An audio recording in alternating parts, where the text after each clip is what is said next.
make crispy. Oh, nice. So you're learning like about the heat and making them crispy. Nice. You have to make some for me sometimes. Yeah, it gotta be 3 flips though. Okay. 3 good. flips. Do you cook anything else? Yeah. I know you make noodles. I learned how to make noodles on a pot. On yeah. a pot now. Oh, you make it on the pot now. Yeah. Okay, yeah. Cause I usually make them in a microwave. Chef Josh, what's your next goal? Anything else that you want to make? I don't know. No. Okay. Well, it's good to see I'm you. I'm still learning about the cutting about the onions. Oh, cutting onions. Did you guys do that with Mr. Naveen yesterday? Yeah. You did. Okay. Cool. Nice. Well, we just have a little lesson to do today. We're gonna get started. Right. Are you ready to get started? Yeah. Yeah. Okay. Sweet. So, a couple things today. What we're gonna focus on is comparing and contrasting. Have you done that before? I think I have with you though. Yeah, you did. I think we did a little bit of it last year, didn't we? Yeah. Yeah. Okay. Well, we'll talk a little bit about what we have done before and some of the things that you remember. But this that we're doing today is called a synthesizing strategy. So it's to help with some of our critical thinking when we read a story, how we can kind of get deeper into understanding the characters and knowing what's kind of going on with events and the setting in the story and things like that. So we're going to do an activity with comparing and contrasting. And I just realized that we don't have pencils. So I'm going to grab, you know what, we can use some markers. Do you have a color that you want? It don't matter. Okay, let's do, I've got a few different options. So we're going to do a little activity today. And we're going to compare and contrast, look for similarities and differences in a story. And then that'll be it, kind of. How's that sound? Okay. Thumbs up, good? Awesome. So I think last time we met, do you remember what we talked about? Nah. Okay, so I think we talked a little bit about some visualization strategies. We were talking about like using your 5 senses to understand different details and things in a story. Do you kind of remember going over that? A little bit. Yeah, it's been a minute, so I understand if it's been a little bit, but that's kind of what we're talking about. Do you remember when we talked about figurative language, what we're looking for when we ask for figurative language? Nah. Okay, I'm gonna give you a clue. Nose, ears, eyes, hands. Do you remember this? No. Okay, so we were talking about using the 5 senses to identify figurative language to help us kind of feel what's going on in the text, right? And to think about like how we experience things that's going on in our writing. It's been a minute since we did that, so it's okay if you don't really remember. But that's kind of what we did last time. So we talked about identifying figurative language and looking for language that describes the experiences of the 5 senses.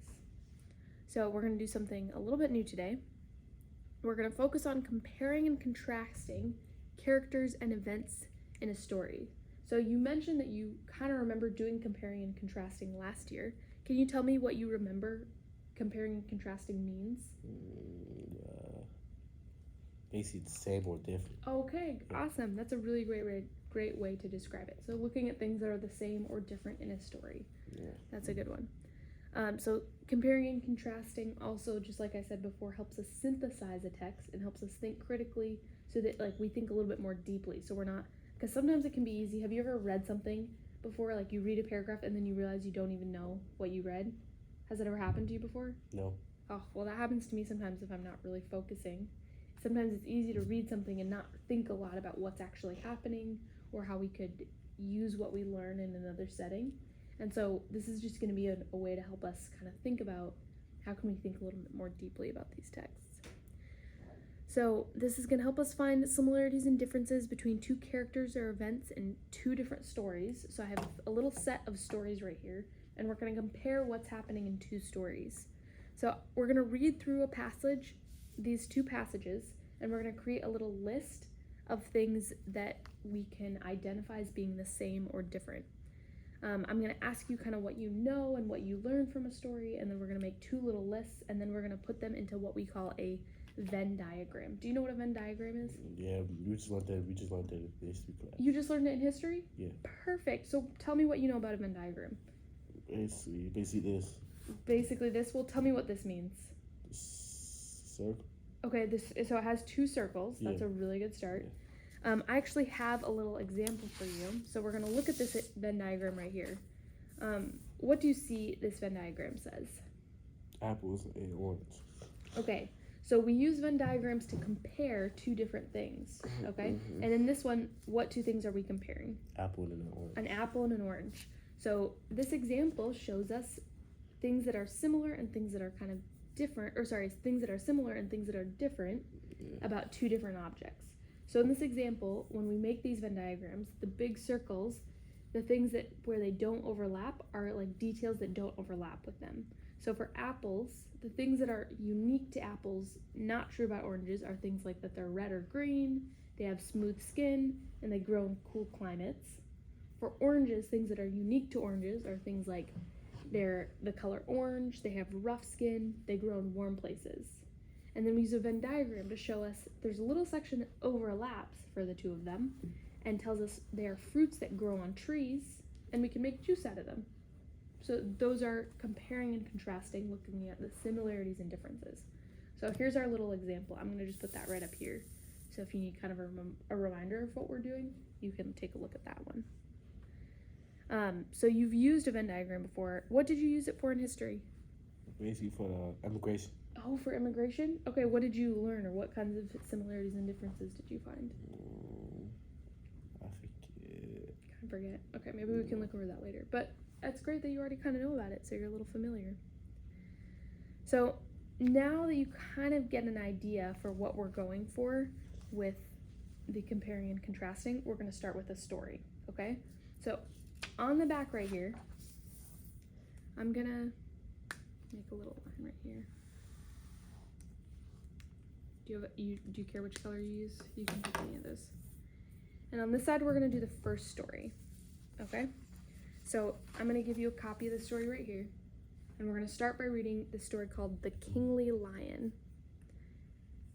Do you want to read it out loud for me, or do you want me to read it out loud and you can? I'll follow. Okay, so start right here. I'm going to read it out loud. You're going to follow along, and then we're going to make a list of things that we noticed in the story. So things we learned about the character, things we learned about the settings or the events, things like that, okay? So I'm going to read it first, and then we're going to write some things down, okay? So The Kingly Lion is our first story. And if you're welcome, if you want to open the marker and mark little things that you want to remember, you can do that too if you'd like. The Kingly Lion. The animals of the field and forest had a lion as their king. When anyone had a problem, they took it to the Lion King, and he helped to solve it.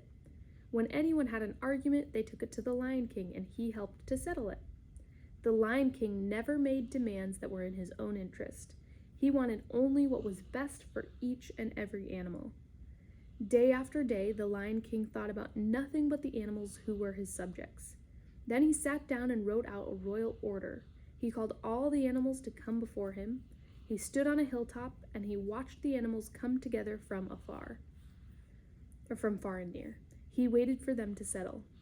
Hear ye, the lion began in his deep and rumbling voice. I have written out my orders for a new way of doing things that will be better for all. From this day forward, the wolf and the lamb shall agree to live in peace. The panther and the goat shall live in peace. The tiger and the deer and the dog and the rabbit all shall live together in perfect peace and harmony. The rabbit said, Oh, how I have longed to see this day in which the weak shall take their place without fear by the side of the strong. And after the rabbit said this, he ran for his life. Okay, so there's a lot of things happening right there. On this side of the paper, we're going to write out some details that we remember from this story. So some things about the characters. What did you notice? Or without even looking back at the story, what do we remember right off the top of our head? The king lion called all the animals. Okay, so the king is a lion. Why don't we start with that one? The king is a lion. You want to write that down? You can maybe do bullet points.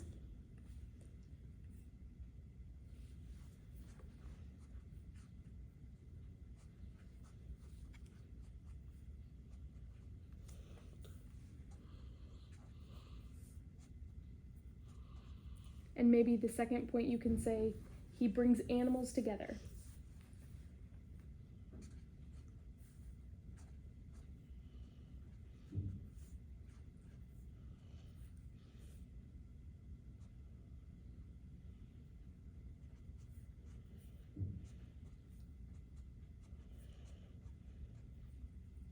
Okay, what's something else that you notice? or think. What kind of king is he? What kind of lion? The lion. Is he like a? Do you think he's a good king? Do you think he's a bad king? Do you think he loves the animals? Do you Love the think animals. Okay, so he loves his animals. You can just write loves animals.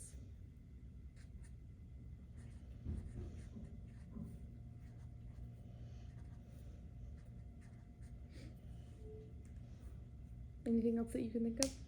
No. Let's think just back to this very last sentence, the last thing that happened. Oh, it says the rabbit says, I have long to see this day. Okay, so what does he do though after he says, "Oh, I've longed to see this day"? He ran for his life. So does that make sense? Doesn't quite add up. He says something, but then he acts differently than he says. So does it seem like the rabbit believes the Lion King? No. Okay, so you want to add that one too? So rabbit doesn't believe him.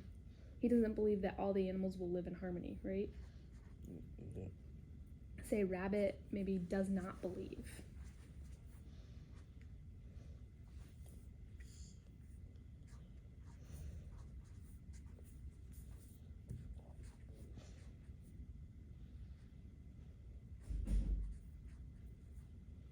Great. Okay. I think that's good for now. Are we ready for the next story? Yeah. Okay. The Ellery line. Do you want to read it? Yeah. Okay, The Ellery line.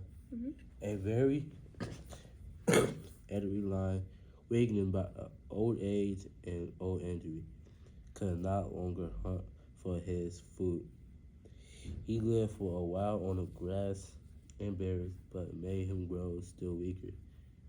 He decided to use his brain to take what could not give by force. The elderly lion lay down, and then he told every animal and bird who passed by that he was very sick. The animals all got the news, and every lion illness and came one by one to visit him. Squirrel came bringing fresh grass and berries. Squirrel was not seen after that, though came from more fresh grass and berries. Though was not seen after more animals was went to visit every line, it became clear that the animal was disappearing. Fox thought about the situation and decided to go visit the elderly line. He went to the elderly line, then he stood outside with respectful distance. How are you feeling today? Fox asked. Not well, not at all well, said the elderly line. But why do you stand outside? Please come inside to visit me for a while. No thanks, said Fox. I noticed that there are many footprints leading into your den, but I see no trace of any leading out. Okay, thank you. Good job. So let's go on the other side of that paper and now think of some details, or what did you notice in this story? Oh, I noticed one thing. The elderly lion was injured. Okay, the lion is injured.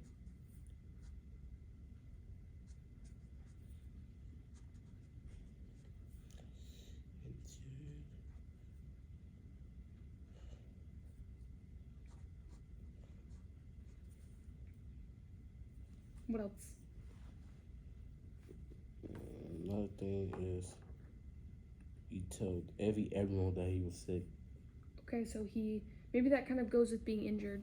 Maybe let's look at what we noticed about the Lion King, is that he was a really loving leader. Do you think that the elderly lion is very loving? Or what kind of leader do you think he is? Or what kind of lion do you think he is? Bad leader. Okay, he's a bad leader. And maybe he wasn't really a leader, but he wasn't a very kind lion, because what was he doing? Telling everybody he was sick. Mm-hmm. Did you figure out what he was doing in the story? What happened to Squirrel and Dove? They all disappeared. Yeah, what happened to them? The lion got them. How do you know he got them? Because they was never found. They were never found. What do you think he did with them? Probably heard. What do he probably ate them, Ate right? Because he was sick, so he couldn't hunt, Yeah. right? Because you have to use the animals to hit. Yeah. So he was. Do you know the word deceptive? He was deceptive. He was kind of lying to them to get them into his den, right? And then he would eat them. How you spell that? D-E. D-E. C-E. C-E. P. P. T-I. T-I. V-E. V-E. So he was deceptive, or he was deceiving them, making them think that he was a good lion and that he wanted to talk to them, but then he was actually eating them, right? So what happened at the very end with the fox? The fox says, no thank you, because he didn't want to come in. Because he knew. So there was the fox didn't believe him when he said, hey, come in and help me. He said, no thank you. He said, no thank you. So why don't you write that one more? Yeah.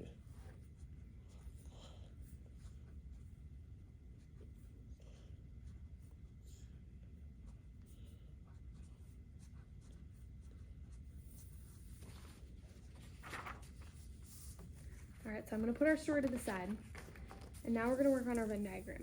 So I'm going to give you this purple marker, and I'm going to do this red one, and we're going to make we got two different circles. We got one for the kingly lion, and we got one for the elderly lion. First, I want you to tell me, looking at your details that you wrote right here, do you see any similarities or any similarities about the stories? Anything that you notice that's the same in both of them?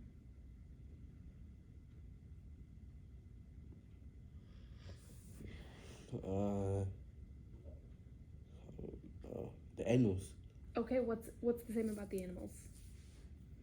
The king lion said he bring the animals. Okay, so they both have animals come together, right? Yeah. Animals come together. Who's the main character in the story?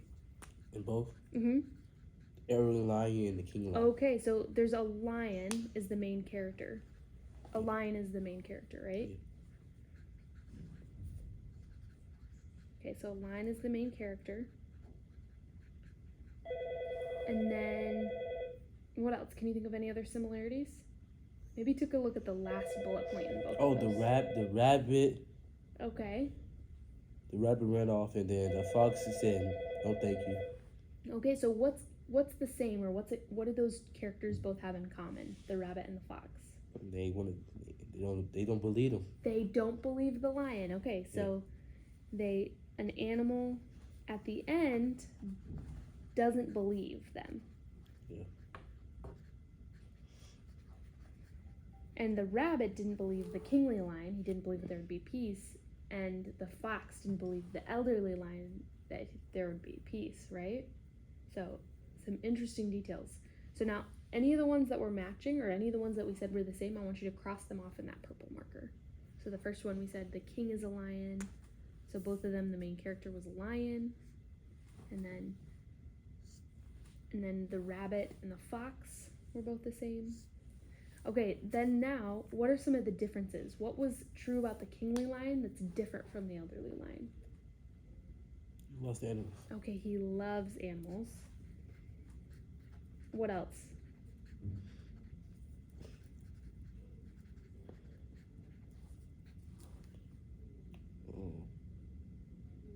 Or something different about the elderly lion.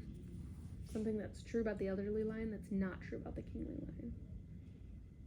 Yeah, he was sick. Okay, he was sick. What was the kingly lion? Not sick. He was maybe... Strong. Strong. He was strong. He was a strong king, right? Can you think of anything else about the elderly lion? He told the animals to come into his house or something. Okay, So he could eat them. He wanted to eat the animals. Yeah, because they thought he was actually sick, but he wasn't. Mm-hmm. So, is there a word that we use to describe that? Where he was trying to convince them of something that wasn't true? Deceptive. Deceptive. He was deceptive. Yeah.